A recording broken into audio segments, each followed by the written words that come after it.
Naitwa Beatrice Mtongoja, ninafanya kazi na taasisi inaitwa Iten International. Niko daraja la 6. Ninamshukuru Mungu sana kukutana na hii kampuni ya Iten International. Kabla ya hapo nilishafanya makampuni mengine, lakini nimeipenda Iten kwa sababu ulipwaji wake ni tofauti na sehemu ambazo nilizozifanya kazi, na pia mfumo uko wazi.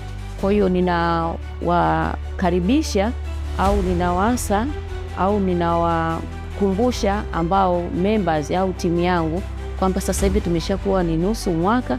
Je, malengo ambao uliyojiwekea mpaka sasa hivi yametimia? Na kama hajatimia, basi inabidi ubadilishe mtazamo, kama vile kufuata yale majukumu ambayo tunatakiwa kufanya Iten International.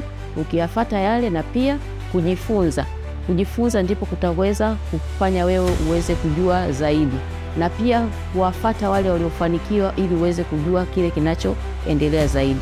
Tunawakaribisha sana watu wengine ambao wako nje, ambao wanahangaika kwamba waweze kufanya kitu gani. Iten International haijalishi kwamba umesoma au hujasoma, kinachoangalia ni kwamba wewe unahitaji kuishi maisha gani ambayo umejipangia, maisha ya ndoto yako.